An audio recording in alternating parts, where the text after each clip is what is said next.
Okay, so last time we covered basic buy and sell orders in Alpaca's paper trading account. And we learned how to get historical data. And now we're going to learn about bracket orders, where you can set a price to take profits and a price to limit losses. We'll also look at trailing stop orders which follow the price as it goes up. And we'll sell if the price drops too much from the highest point. If you want to learn more about these orders, check out Alpaca's website. And meanwhile, let's jump into paper trading with the API keys we set up earlier.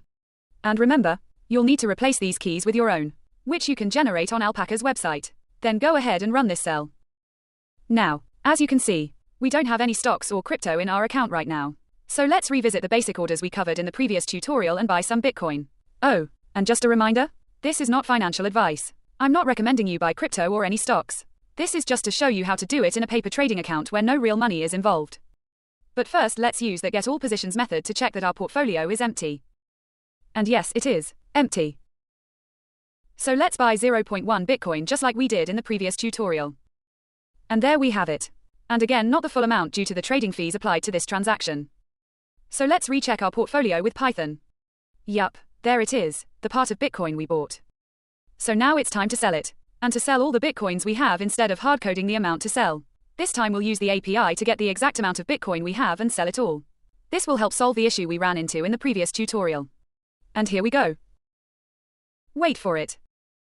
And all the Bitcoins are sold. If you don't want to use the dashboard, you can also check it via an API. Okay, so now let's try something new. Let's try these bracket orders. They are a type of advanced orders that automatically place a take profit order and a stop loss order simultaneously, thus helping to manage risk and lock in profits when a trade reaches certain price levels. First, let's restart the kernel and rerun our API keys cell. Now, let's make sure that our portfolio is empty. And let's place the first bracket order to buy one share of Apple at the current market price, which is around $230. And let's set the order to sell our share if the price reaches $250 to make some cash. Or to sell it if the price drops to $228 to limit potential losses. And here is our first order in action. There we go. We've bought our share for $228.58. And we have our order tracking the price for the limits we set for it. So let's leave it like this, and check how it looks in our Jupyter notebook. First, we can see our share in our positions with all the info. Second, we can see the order with our $250 price limit. We can't, however, see the stop loss price here, but it's there. Now, you can wait for the order to be executed one way or another. Or you can cancel your order, like we're doing here. And there we go. Our order is cancelled. We can recheck it using Python and see that all the orders are gone. Now, to get a clean start before placing the next order, let's check our positions, close any open ones, and recheck to make sure our portfolio is empty with no open orders.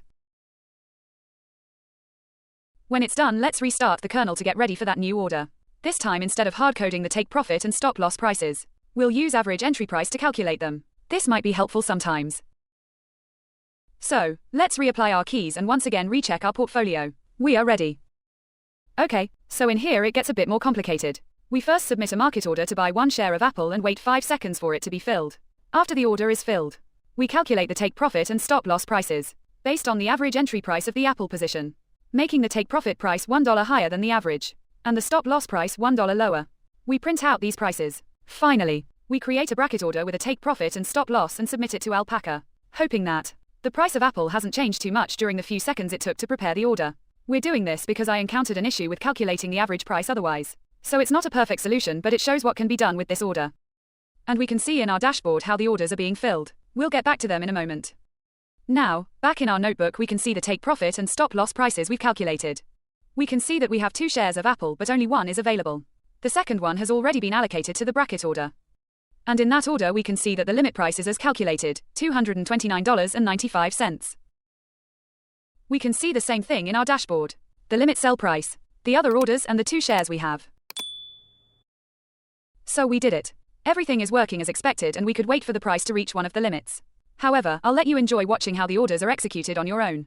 And meanwhile just clean up the account like before to get ready for our next order. The trailing stop 1. A trailing stop order automatically adjusts the stop price as the market price moves in your favor. Thanks to this, you can sell if the price falls a certain amount below its highest tracked value since the order was placed. Or sell if the price drops a certain percentage below its highest tracked value, helping to lock in profits while limiting potential losses. So first, let's check the order with trailing price. Here, we want to sell if the price falls $1 below its highest tracked value since the order was placed. Because the trailing stop order is a sell order.